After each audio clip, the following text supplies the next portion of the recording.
네, 오늘은 잠언서 12장 13절로 22절 말씀을 본문으로 함께 은혜를 나누려고 합니다. 제가 읽어드리겠습니다. 악인은 입술의 허물로 말미암아 그물에 걸려도 의인은 환난에서 벗어나느니라. 사람은 입의 열매로 말미암아 복록에 족하며 그 손이 행하는 대로 자기가 받느니라. 미련한 자는 자기 행위를 바른 줄로 여기나 지혜로운 자는 권고를 듣느니라. 미련한 자는 당장 분노를 나타내거니와 슬기로운 자는 수욕을 참느니라. 진리를 말하는 자는 의를 나타내어도 거짓 증인은 속이는 말을 하느니라. 칼로 찔름 같이 함부로 말하는 자가 있거니와 지혜로운 자의 혀는 양약과 같으니라. 진실한 입술은 영원히 보존되거니와 거짓 혀는 잠시 동안만 있을 뿐이니라. 악을 꾀하는 자의 마음에는 속임이 있고 화평을 의논하는 자에게는 희락이 있느니라. 의인에게는 어떠한 재앙도 임하지 아니하려니와 악인에게는 양마가 가득하니라.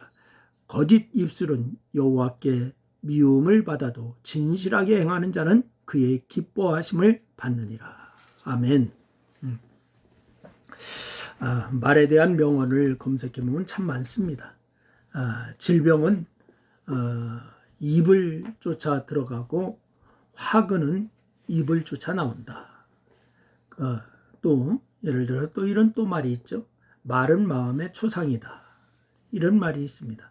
그리고 일구이언, 언어도단, 감언이설 뭐 이런 말 사자성어도 상당히 많습니다.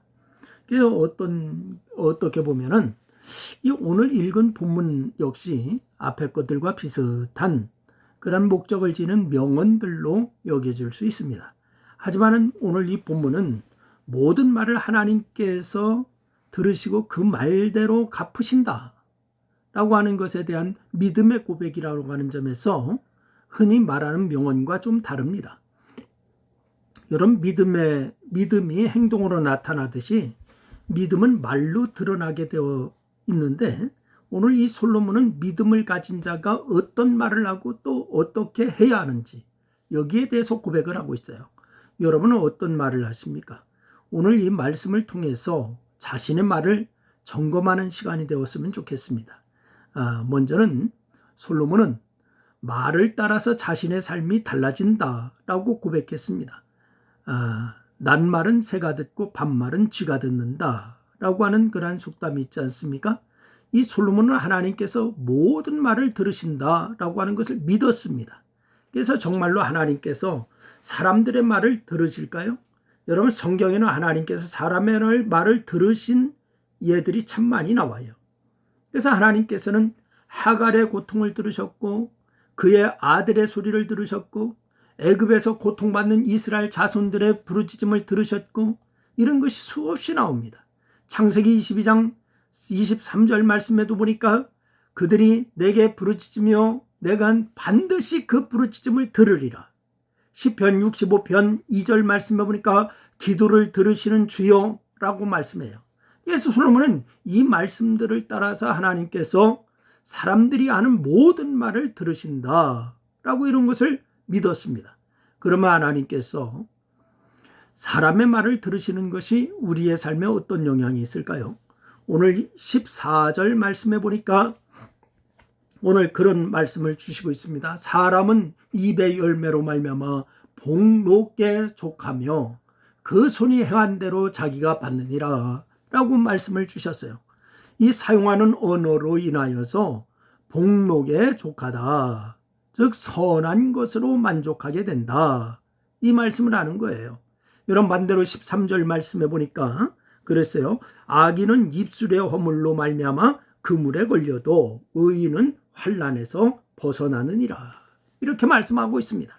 여러분, 이 타인을 비방하고 중상하고 이로 인해서 그를 파멸에 이르게 한다면 이는 악한 일로서 결국은 그물에 걸려서 파멸하게 된다는 거예요. 그렇다면 누가 사용하는 언어에 따라서 이 선한 것으로 만족하게 하고 누가 입술의 허물을 따라서 파멸하게 할까요? 그건 바로 하나님께서 하시는 일이에요.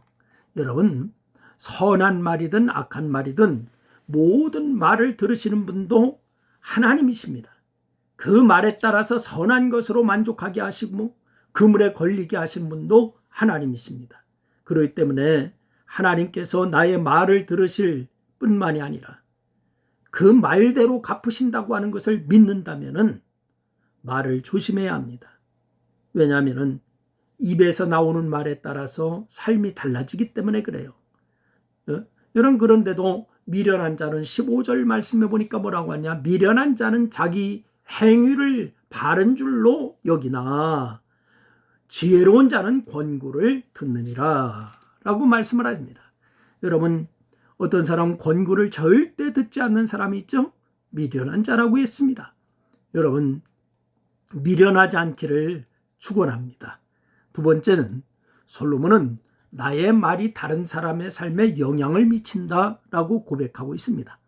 여러분, 사람은 입의 열매로 인해서 선한 것을 받든지 혹은 파멸에 이르든지 이렇게 되는 거예요. 그런데 솔로몬은 사람의 말은 자신만 아니라 다른 사람의 삶에도 지대한 영향을 미친다라고 하는 것을 알았고 또 그것을 믿음으로 고백했습니다. 예를 들어서 진리를 말하는 사람은 자신의 유익이나 불리함과 상관없이 정직하게 증언하기 때문에 그런 사람의 말은 다른 사람에게 유익을 줍니다.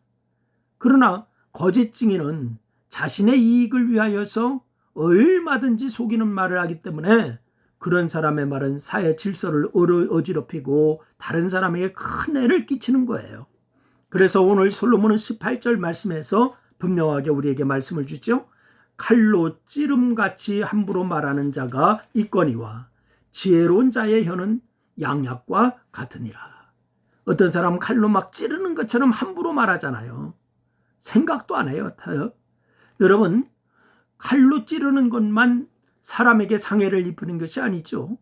분별 없는 말이나 악하고 비방하는 말 역시 사람에게 치명적인 영향을 끼치는 거죠. 이에 비해서 지혜로운 자는 위로와 격려의 말을 하기 때문에 듣는 사람에게는 그 말이 양약, 즉 치료하는 약과 같아서 새로운 원기를 북돋아 주는 줄로 믿으시기를 바랍니다. 여러분 주위에 어떤 사람이 있습니까? 오늘 6절 말씀해 보니까 그랬어요. 악인의 말은 사람을 엿보아 피를 흘리자 하는 것이거니와 정직한 자의 입은 사람을 구원하느니라. 여러분, 입은 피를 흘린 자가 아니라 구원하는 입이 되기를 주님의 이름으로 부탁을 드려요. 악한 말을 하는 사람이 곁에 있으면 피를 흘리게 되지만은 정직한 말을 하는 사람이 곁에 있으면 구원을 받게 된다. 여러분, 그러니 악한 말을 하는 자는 멀리해야 합니다. 선하고 정직한 말을 하는 사람은 늘 가까이 하시기를 바랍니다. 더 중요한 것은 여러분 자신이 악한 말이 아닌 선하고 정직한 말, 살리고 세우는 말, 이렇게 할 수 있기를 바랍니다. 여러분, 살리는 말을 하세요. 세우는 말을 하세요.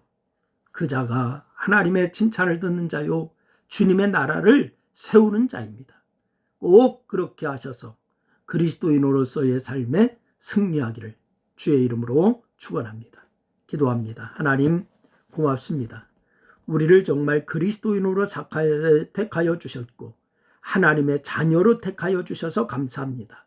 하나님, 그리스도인답게 살게 하시고 우리의 입술에 아름다운 열매가 맺히게 도와 주옵소서. 예수님의 이름으로 기도했습니다. 아멘.